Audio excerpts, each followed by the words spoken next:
को पता है एक ऐसी एकादशी भी है जिसका व्रत करने से जन्म जन्म के पाप खत्म हो जाते हैं।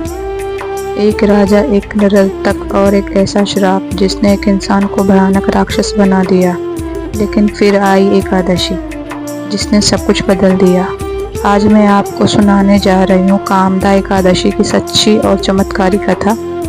अंत तक जरूर देखिए क्योंकि इस वीडियो के अंत में मैं आपको बताऊंगी कि ये व्रत सही तरीके से कैसे करें ताकि आपकी हर मनोकामना पूरी हो सके। कामदा एकादशी क्या है? हिंदू धर्म में एक एकादशी का अपना महत्व होता है, लेकिन कामदा एकादशी सबसे खास मानी जाती है। यह व्रत भगवान विष्णु को समर्पित होता है। मान्यता है कि जो भी व्यक्ति इस दिन सच्चे मन से व्रत रखता है उसकी हर इच्छा पूरी होती है, और अगर किसी ने जाने अनजाने में कोई पाप किया हो तो उसका भी नाश हो जाता है।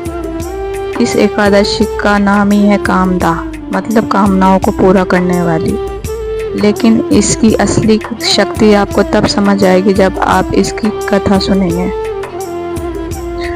कामदा एकादशी की कथा बहुत समय पहले की बात है। एक सुंदर और समृद्ध नगरी थी जहाँ एक राजा राज करता था, राजा पुंडरीक।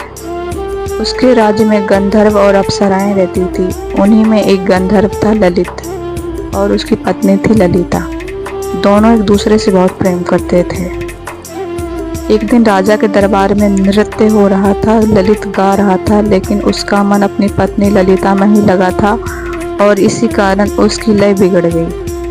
दरबार में बैठे एक नाग ने यह देख लिया और राजा से शिकायत कर दी। राजा को यह अपमान सहन नहीं हुआ और क्रोधित होकर उन्होंने ललित को श्राप दे दिया, तुम एक भयानक राक्षस बन जाओगे।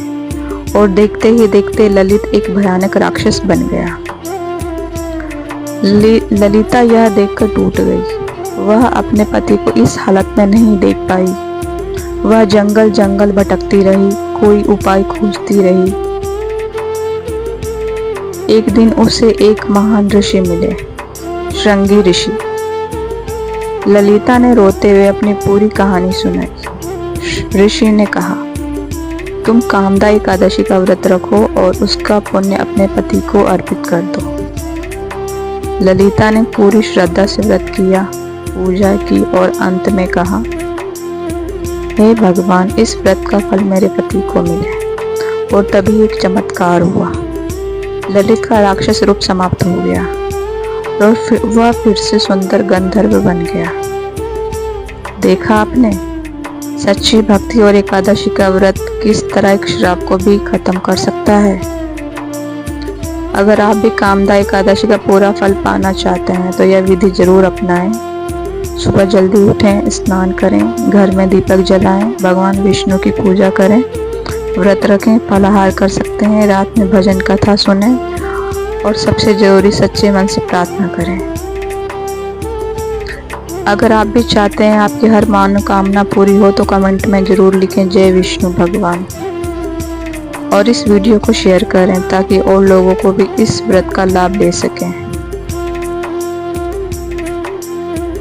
कभी कभी हमारी जिंदगी में ऐसे पल आते हैं जब सब कुछ खत्म सा लगता है, लेकिन विश्वास रखिए भगवान हमेशा हमारे साथ होते हैं। बस जरूरत है श्रद्धा और विश्वास की। अगर आपको ये वीडियो पसंद आए तो लाइक करें, चैनल को सब्सक्राइब करें और ऐसे ही भक्ति से जुड़ी कथाओं के लिए जुड़े रहें। जय श्री हरि।